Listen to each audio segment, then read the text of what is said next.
And joining me here in our studio is Steve Crenshaw. He just graduated from high school. He's 17, on the verge of turning 18, and has been playing video games for years. James Garbarino, next to me here, teaches human development at Cornell. He's written extensively on children and violence. And Sergeant Gerald Neal is the chairman of the D.C. Fraternal Order of Police. He has been a police officer for 23 years. Actually, I'm not going to talk to these two guys for a while yet, Steve, because I want to begin by talking to you. And you were just telling me in the break you disagree with just about everything those 13-year-olds had to say. Yes, I do. I don't play the game as a release or because it's, quote, the closest you can get to killing a person without killing a person. I play the game, it's more of a challenge. Just like any other video game, the object of the game is to get through the game in any way you can, quickly as possible. Subject matter really irrelevant? In other words, if this were cars racing or a bicycle race, it would be just as exciting to you? Yeah, one of the great aspects about Grand Theft Auto 3 is that it's not simply about going around killing people, murdering police officers. There are many other aspects of the game that the developers have put in there for the sole purpose of drawing attention away from the violence, such as there are car races, as you said.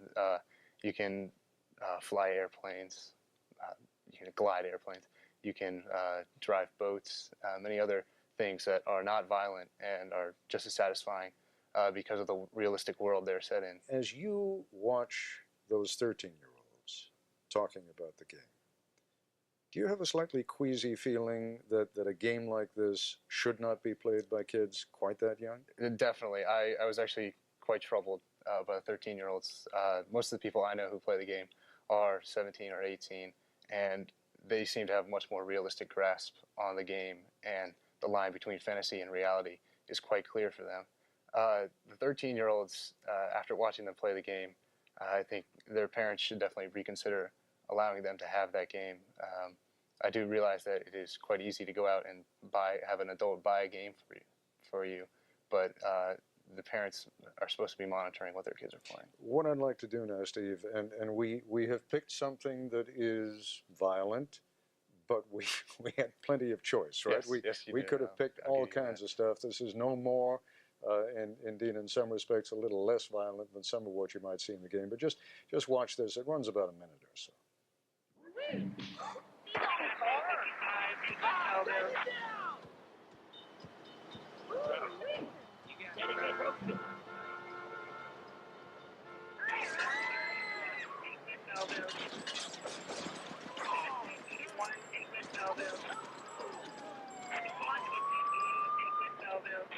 Take him out!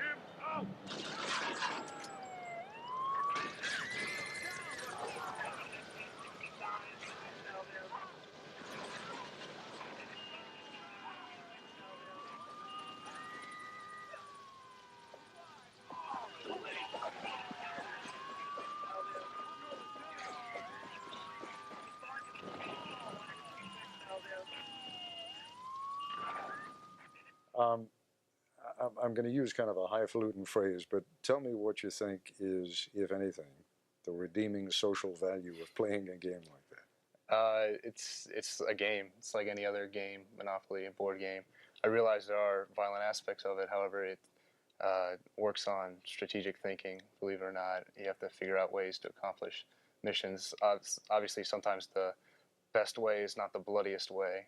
So there's aspects of that, and also hand-eye coordination. That's my mantra. I always say video games will help my hand-eye coordination. All right. Well, I'll tell you what. Show us a little bit of that hand-eye coordination. And I realize doing this while talking to me, while being on national television, probably raises the difficulty level by a factor of at least 3. But take us through a little bit of this. What are you doing here? Right now, I am in a stolen vehicle.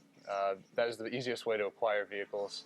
I'm in basically the free mode part of the game. It's where you can do whatever you want, just drive around. Well, you just smashed into a police car. That's because I'm talking to you. That's right. I understand, but there's no sense of whoops, I just hit a police car, right? If you do hit a police car more than once, they start to come after you. Is there a limit in your mind? In other words, if there were a clever enough game with good enough graphics that involve, for example, extracting information under torture from someone? Is there a limit to what you don't do if the graphics are good enough, and if the storyline is intriguing enough? It really depends on the game. Honestly, I don't know how far. I don't know how grotesque you could get with video games. Luckily, they haven't gotten that far. Well, I mean, this is pretty grotesque. It's true, but you pick up hookers, you take them in the back of the car, right? You can do that. Then after you've had your way with the young woman, you follow her into a park, beat the hell out of her, kill her, and take the money back. You are allowed to do that. You're encouraged to do that. Yeah, you're not encouraged. You're not necessarily encouraged to. Point system isn't rewarding. The way the rewards are. I thought it sort of built up your life juices or something. Isn't there an element? There is an element to that. That's a clever little trick the gamers put in, or the programmers put in there, right, for 13-year-old boys to get a laugh out of. If the assumption is that it's only a game, and it doesn't really have a negative effect on the person who's playing the game, then why should there be any kind of limit? If it allows the person to develop some aspect of their self without detrimenting that person, I think limit is irrelevant. Okay. And I guess that's one of the questions, and those are among the questions that I'll be asking our other guests, and thank you very much. And I don't want you to feel that I'm beating up on you here. It's very nice of you to come in, and very nice of you to be such a good sport and explain in behalf of all the GTA fans. No problem. Thank you. We'll be back in a moment.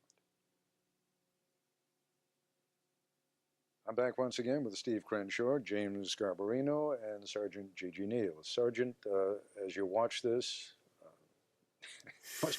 must be difficult as a cop to watch a game where cops are being offed left and right. It is. It's I understand it's a game, so it's not real reality. But in the reality that some people live in, they don't step away from that. Violence is a form of power for a lot of people in the streets, and a gun makes a little person big. And some of them live by the gun out there. So to do this game and live in their reality might be very difficult. For someone like Steve, it's probably not a problem. Mr. Garbarino, I know you've looked at some of the studies that have been done. I don't think a whole lot has been done that has even partially demonstrated that there is a correlation between playing this kind of a game and actually acting it out. But is there any kind of correlation? Well, I think the evidence is new because the technology is new. But, it took us decades to demonstrate that the effect of TV violence on kids' aggressive behavior is about as strong as the effect of smoking on cancer, lung cancer. Most people who smoke don't get lung cancer. Most people who watch TV don't act in really violent ways, but the effect is there. And I think what little research there is already on violent video games is really proving 2 points, or eventually will be shown to prove 2 points. One, that the mechanism of holding the weapon in your hand and shooting at the screen does get you ready to kill. Doesn't make you a killer, but breaks down the inhibition. And then the other thing is that the constant submerging yourself in the imagery of violence does increase violent thinking, violent feelings, in some studies, violent actions. It's all kind of new, but part of me, the question is, why take the risk? You asked, what's the socially redeeming value of this? It's entertaining, but I think, like smoking, we'll learn more and more that it is both risky and sort of disgusting and degrading. I suppose that the argument can be made that there are a few people out there in society who are going to come out of a violent movie and want to reenact what they saw in that movie. Are we going to take away from society the right to go and see those violent movies, assuming that they're good ones, simply because some people are not mature enough or not stable enough to get through the process? Well, I think we're going to take it away from children and teenagers who are particularly vulnerable. That's part of our responsibility as adults, to monitor what they have access to. That's why we don't let them have automatic weapons at 6 or drive cars at 5, because we know it's a danger to them. But we give them toy cars, and some families give their children toy weapons. That's true. Right? But, the research is pretty clear that fantasy acting out of violence doesn't diminish later violence. It doesn't get it out of your system, as some of the 13-year-olds think. In fact, the evidence is pretty clear that the more you act it out, the more likely you are to actually do it later on. And the fantasy becomes a step towards the reality. And so the idea you get rid of the feelings just doesn't seem to work.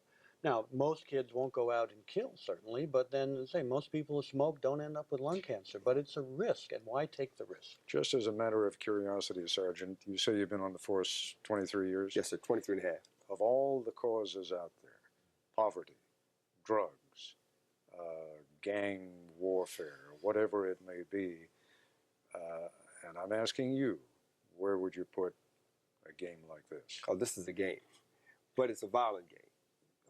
There is a thing as an urban terror, and some kids in some corners are controlled by armed youth who are urban terrorists.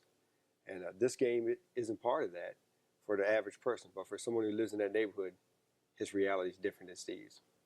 Closing thought? Well, probably 85% of kids who kill come out of the kind of backgrounds you're talking of, deprivation and abuse. But there's another 15% who don't have all those factors. And when you start to probe into their lives, you often find that they practice their dark fantasies through playing games like this. And I ask again, what's the social benefit for it? There's a clear cost.